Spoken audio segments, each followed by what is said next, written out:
We are going to start with the 7 habits of a highly effective teams, and we're going to talk about paradigms and principles. And so this is the reading, guys. Please listen to this video all the way through.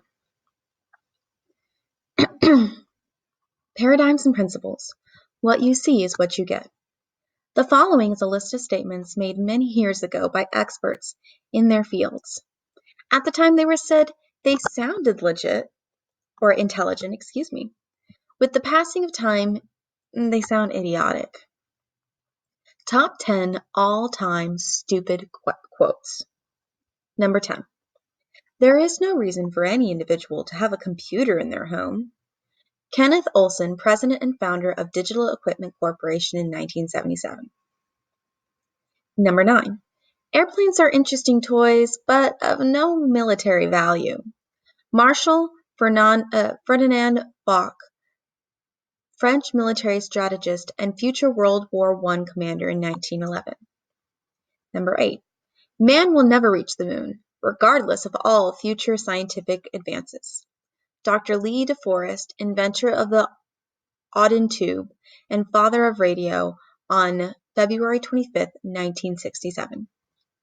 Number 7. Television won't be able to hold on to any market it captures after the first 6 months. People will soon get tired of staring at a plywood box every night. Darrell F. Zanuck, head of 20th Century Fox in 1946. Number 6. We don't like their sound. Groups of guitars are always on the way out. Decca Records rejecting the Beatles in 1962. Number 5. For the majority of people, the use of tobacco has a beneficial effect. Dr. Ian MacDonald, Los Angeles surgeon, as quoted in Newsweek, November 18, 1969. Number 4. This telephone has too many shortcomings to be seriously considered as a means of communications. The device is inherently of no value to us. Western Union Internal Memo in 1876. Number 3. The Earth is the center of the universe. Ptolemy, the great Egyptian astronomer in the 2nd century. Number 2. Nothing of importance happened today. Written by King George III of England on July 4th, 1776. Number 1. Everything that can be invented has already been invented. Charles de Dole, U.S. Commissioner of Patents in 1899. Having read these, let me share with you another list of statements made by real teens, just like you. You've heard them before, and they're just as ridiculous as the list above. No one in my family has ever gone to college. I'd be crazy to think I could make it. It's no use. My stepdad and I will never get along. We're just too different. Being smart is a white thing. My teacher's out to get me. She's so pretty. I'll bet she's a jerk. You can't get ahead in life unless you know the right people. Me? Thin? Are you kidding? My whole family is full of fat people. It's impossible to get a job around here because no one wants to hire a teen. So what's a paradigm? What do these two lists of statements have in common? Well, first, they are all perceptions about the way things are. Second, they are all inaccurate or incomplete, even though the people who said them are convinced they're true. Another word for perceptions is paradigms. A paradigm is a way you see something, your point of view, frame of reference, or belief. As you may have noticed, our paradigms are often way off the mark, and as a result, they create limitations. Our paradigms are often, for instance, you may be convinced you don't have what it takes to get into college. But remember, Ptolemy was just as convinced that the Earth was the center of the universe, which we all know is baloney.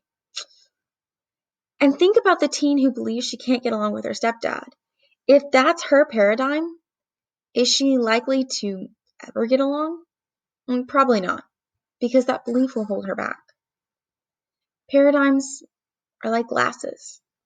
When you have incomplete paradigms about your life, yourself, or life in general, It's like wearing glasses with the wrong prescription. The lens affects how you see everything else. As a result, what you see is what you get. If you believe you're dumb, you look for evidence to support your belief and find it. And uh, um, excuse me, your very belief will make you dumb. If you believe your sister is dumb, you look for evidence to support your belief, find it, and she'll remain dumb in your eyes. On the other hand, if you believe you're smart, that belief will cast a rosy hue on everything you do. Kind of like rose-colored glasses, right, guys? A teen named Christy once shared with me how much she loved the beauty of the mountains. One day she went to visit her eye doctor and, to her surprise, discovered her sight was much worse than she thought. After putting in her new contacts, she was astonished at how well she could see. As she put it, I realized the mountains and trees and even the signs on the road had more detail than I had ever imagined. It was the strangest thing. I didn't know how bad my eyes were until I experienced how good they could be. That's often the way it is. We don't know how much we're missing because we have messed up paradigms. We have paradigms about ourselves, about other people, and about life in general. Let's take a look at each. Paradigms of self. Stop right now and consider this question. Are your paradigms of yourself helping or hindering you? When my wife Rebecca was a junior at Madison High School in Idaho, a sign-up sheet for the Miss Madison pageant was passed around the class. Rebecca, along with many other girls, signed up. Linda, who sat next to Rebecca, passed with sign. Sign up, Linda, insisted Rebecca. Oh no, I couldn't do that. Come on, it'll be really fun. No, really, I'm not the type. Sure you are, I think you'd be great, chimed Rebecca. Rebecca and others continued to encourage Linda until she finally signed. Linda didn't think of anything of the situation at the time. However, 7 years later, she received Rebecca didn't think of anything of the situation at the time. However, 7 years later, she received a letter from Linda describing the internal struggle she had gone through that day and thanking Rebecca for being the spark that helped her change her life.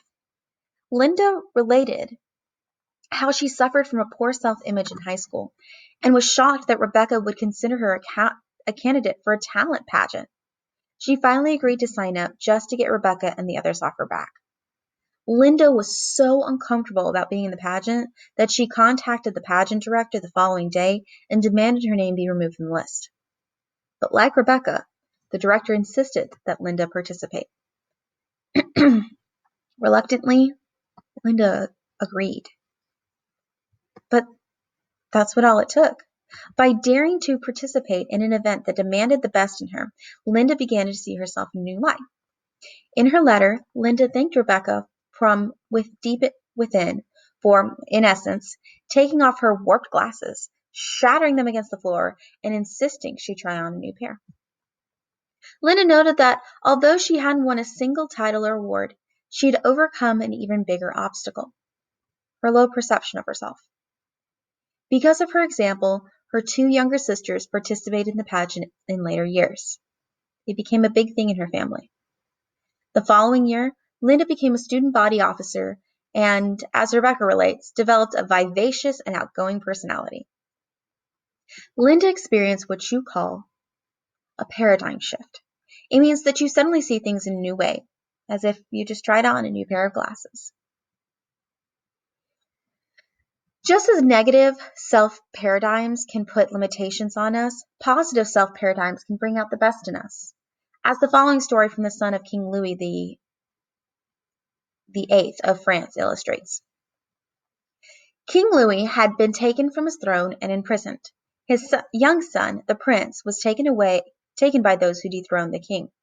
They thought that inasmuch as the king's son was heir to the throne, if they could destroy him morally, he would never realize the great and grand destiny that life had bestowed upon him. They took him to a community far away, and there they exposed the lad to every filth and vile thing they could offer.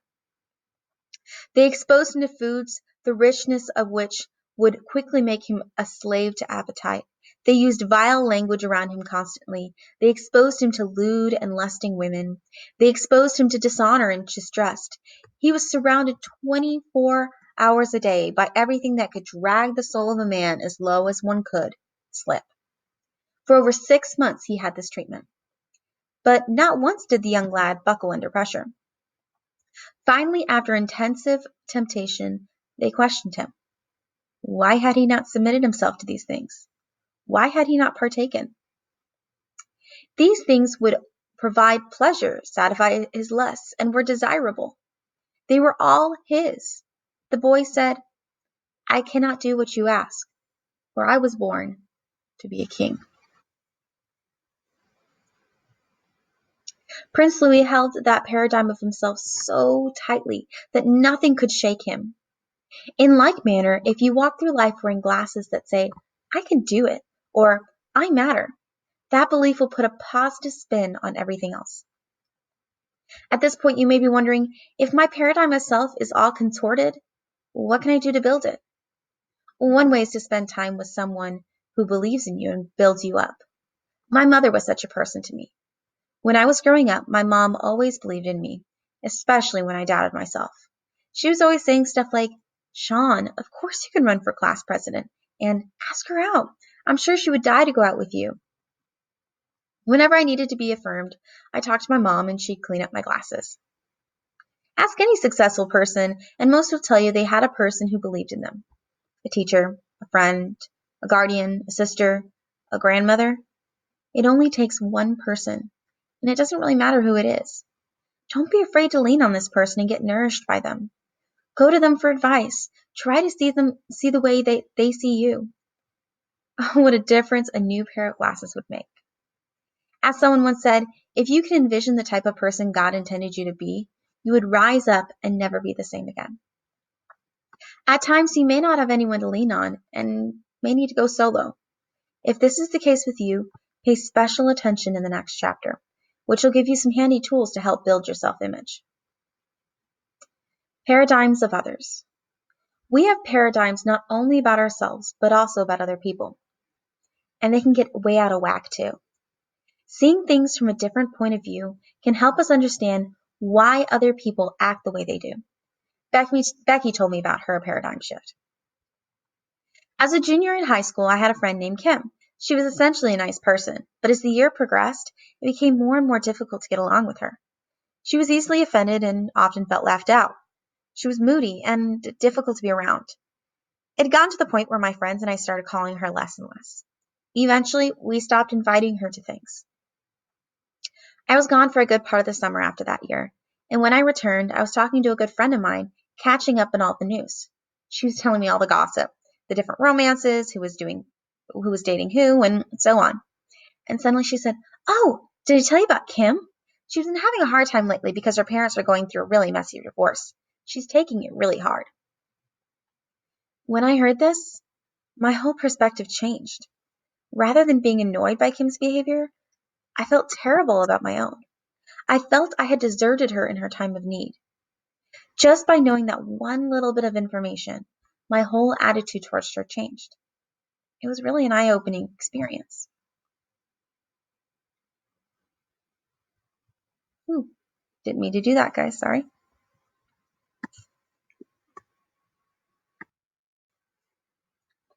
And to think that all it took to change Becky's paradigm was a smidgen of new information. We too often judge people without having all the facts. Monica had a similar experience. I used to live in California, where I had a lot of good friends. I didn't care about anybody new because I already had my friends, and I thought that new people should deal with it in their own way. Then when I moved, I was the new kid, and I wish that someone would care about me and make me a part of their friend group. I see things in a different way now. I know what it feels like to not have any friends. From now on, Monica will treat new kids on the block very differently, don't you think? Seeing things from another point of view can make such a difference in our attitude towards others. The following anecdote from Reader's Digest, contributed by Tan B. Grayling, is a classic example of the paradigm shift. A friend of mine returning to South Africa from a long stay in Europe found herself with some time to spare at London's Heathrow Airport. Buying a cup of coffee and a small package of cookies, she staggered, laden with luggage, to an unoccupied table. She was reading the morning paper when she became aware of someone rustling at her table. From behind her paper, she was flabbergasted to see a neatly dressed young man helping himself to her cookies. She didn't want to make a scene, so she leaned across and took a cookie herself. After a minute or so passed, more rustling. He was helping himself to another cookie. By the time they were down to the last cookie in the package, she was very angry, but she couldn't bring herself to say anything. Then the young man broke the cookie in half, pushed half across to her, and ate the other half and left. Some time later, when the public address system called for her to present her ticket, she was still fuming. Imagine her embarrassment when she opened her handbag and was confronted with her package of cookies. She had been eating his. Consider this lady's feelings toward the neatly dressed young man before the turn of events. What a rude, presumptuous young man.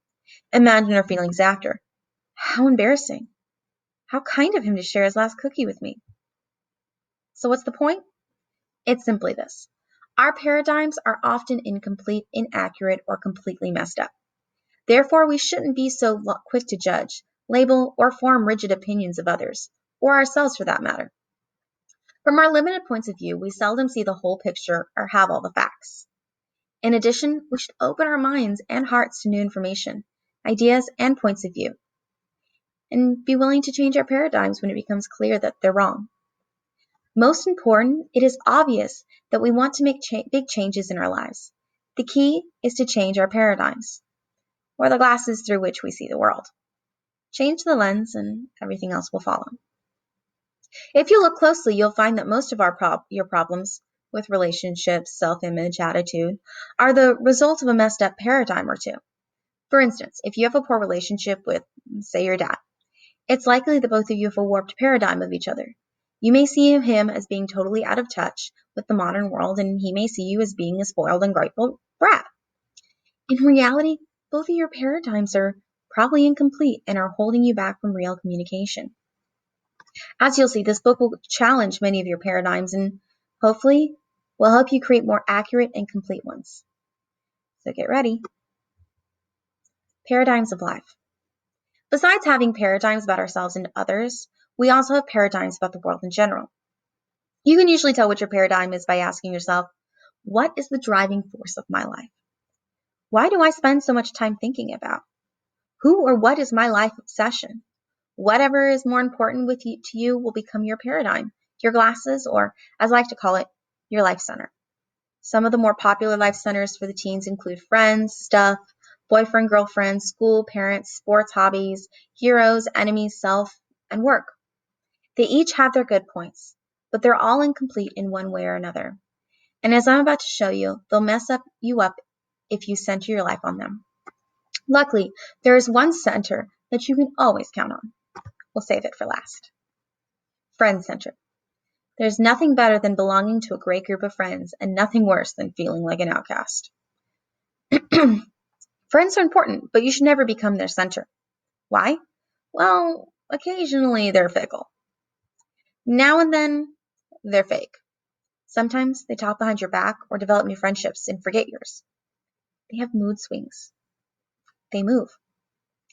In addition, if you base your identity on having friends, being accepted, and being popular, you may find yourself compromising your standards or changing them every weekend to accommodate your friends. Believe it or not, the day will come when friends will not be the biggest thing in your life. During high school, I had a fabulous group of friends. We did everything together. Swam many legal canals, gorged in all-you-can-eat buffets, water skied in the dark, dated each other's girlfriends, you name it. I loved these guys. I felt like we'd be friends forever.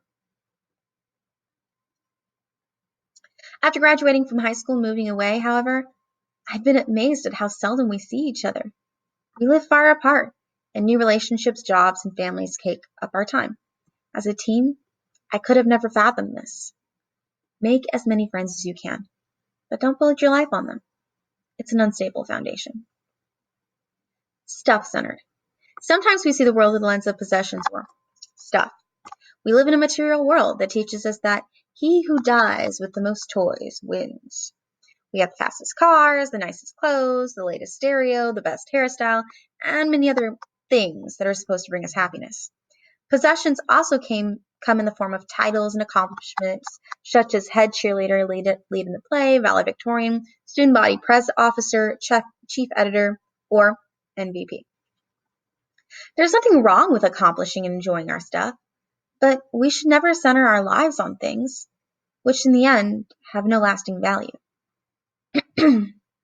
Our confidence needs to come from within, not from without, from the quality of our hearts, not the qualities of things we own. After all, he who dies with the most toys still dies. I once knew a girl who had the most beautiful and expensive wardrobe I've ever seen. She seldom wore the same outfit twice. After to know her better, I began to know she got much of her self-confidence from her clothes and had a bad case of elevator eyes. It seemed that whenever she talked with another girl, she'd eye her from head to toe to see if her outfit was as nice as her own, which usually gave her a superiority complex. She was stuff-centered, which was a real turn-off to me. I read a saying once that says it better than I can. If who I am is what I have, and what I have is lost, then who am I? Boyfriend, girlfriend centered. This may be the easiest trap of all to fall into. I mean, who hasn't been centered on a boyfriend or girlfriend at one point?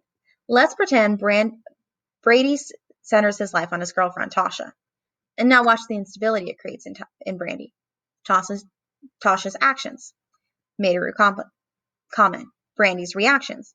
My day is ruined. Flirts with Brady's best friend. I've been betrayed. I hate my friend. I think we should date other people. My life is over. You don't love me anymore. The ironic thing is that the more you center your life on someone, the more unattractive you become to that person. How's that? Well, first of all, if you're centered on someone, you no longer hard to get. Second, it's irritating when someone builds their entire emotional life around you. Since your security comes from you and not from within themselves, they always seem to have those sickening, where do we stand talks.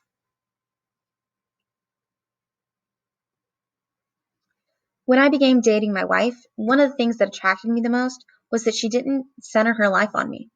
I'll never forget the time she turned me down with a smile and no apology for a very important date. I loved it. She was her own person and had her own inner strength. Her moods were independent of mine.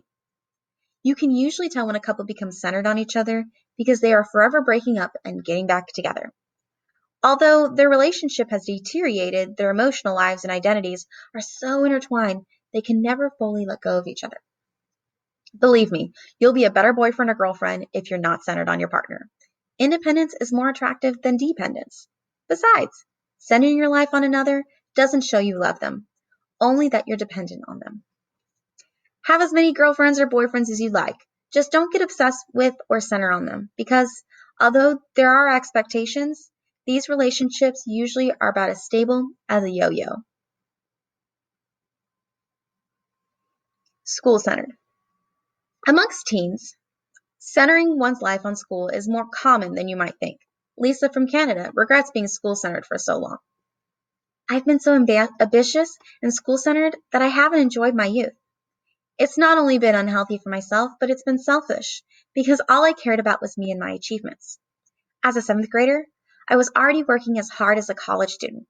I wanted to be a brain surgeon, just because it was the hardest thing I could think of. I'd get up at 6 every morning, all through school, and not go to bed before 2 a.m. in order to achieve. I felt teachers and peers expected it of me. They would always be surprised if I didn't get perfect grades. My parents tried to loosen me up, but my own expectations were as great as that of teachers and peers. I realize now that I could have accomplished what I wanted without trying so hard, and I could have had a good time doing it. Our education is vital to our future and should be a top priority, but we must be careful not to let dean's lists, GPAs, and AP classes take over our lives.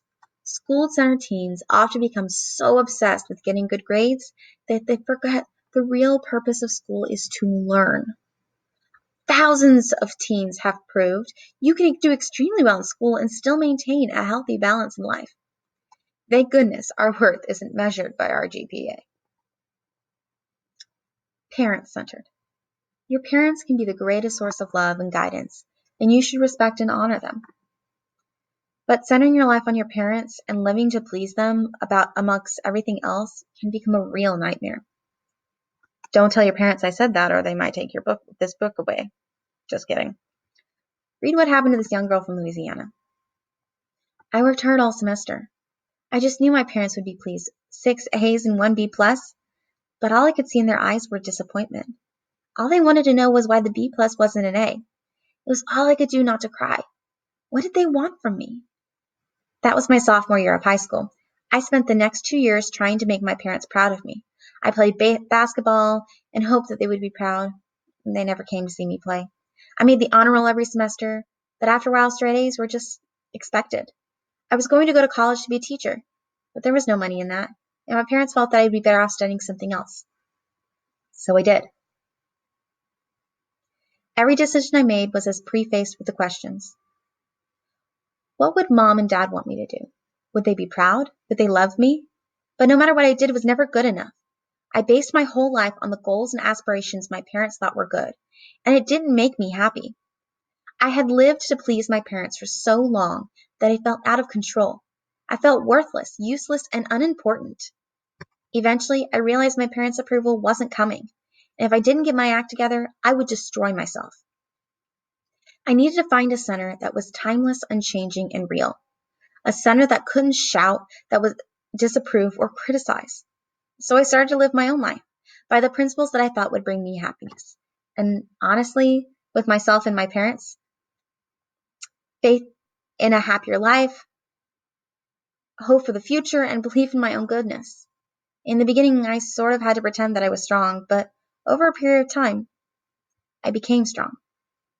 Finally, I struck out on my own and had a falling out with my folks, but it made them see me for who I was, and they loved me.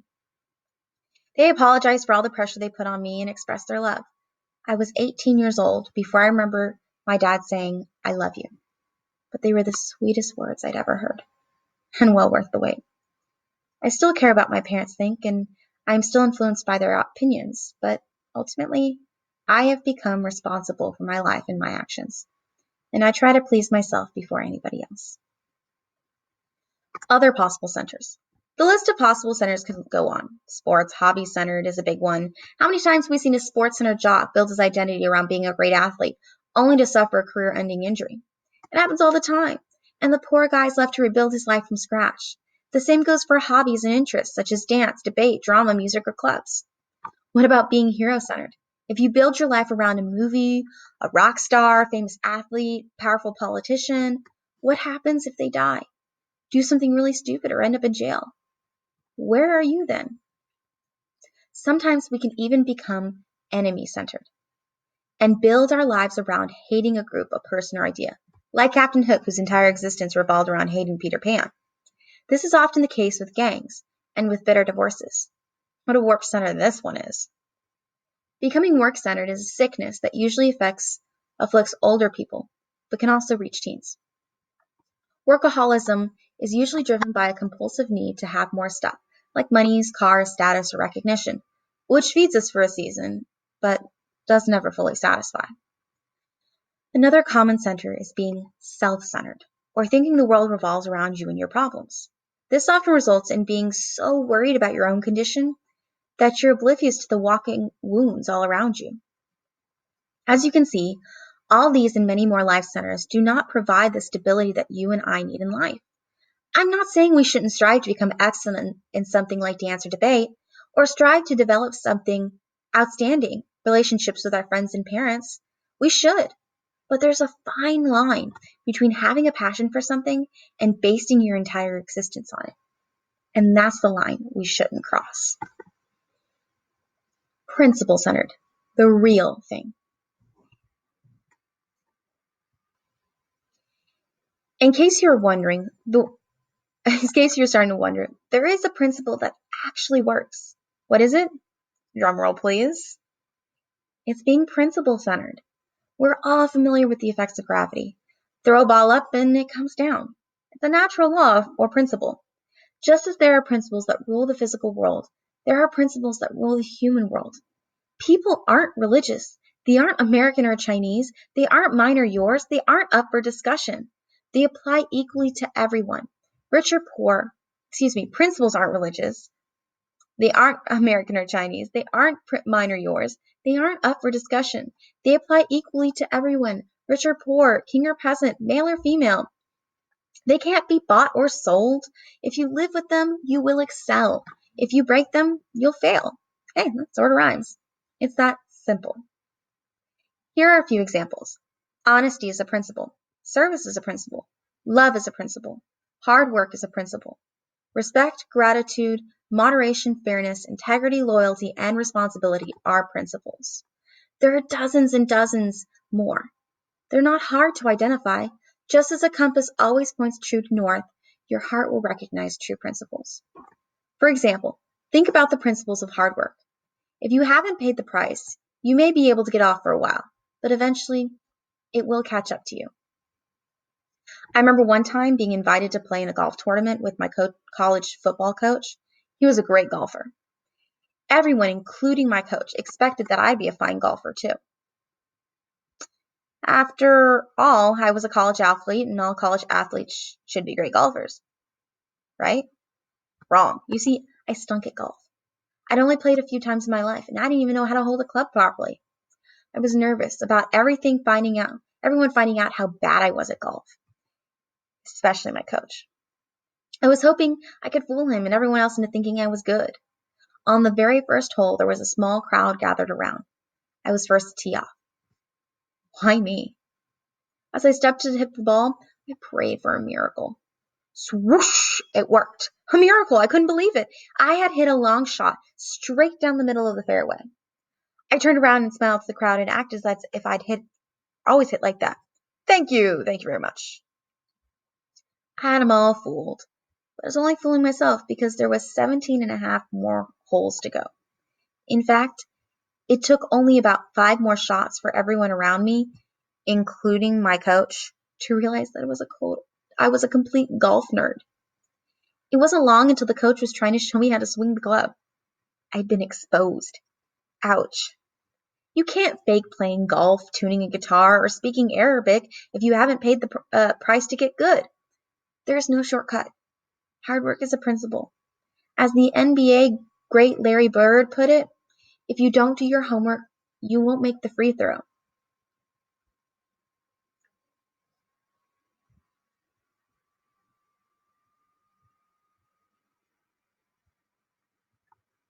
And that's the end. That's where we're going to stop for today. So hopefully you guys have answered all the questions and watch the end of the video and we'll be done. Bye.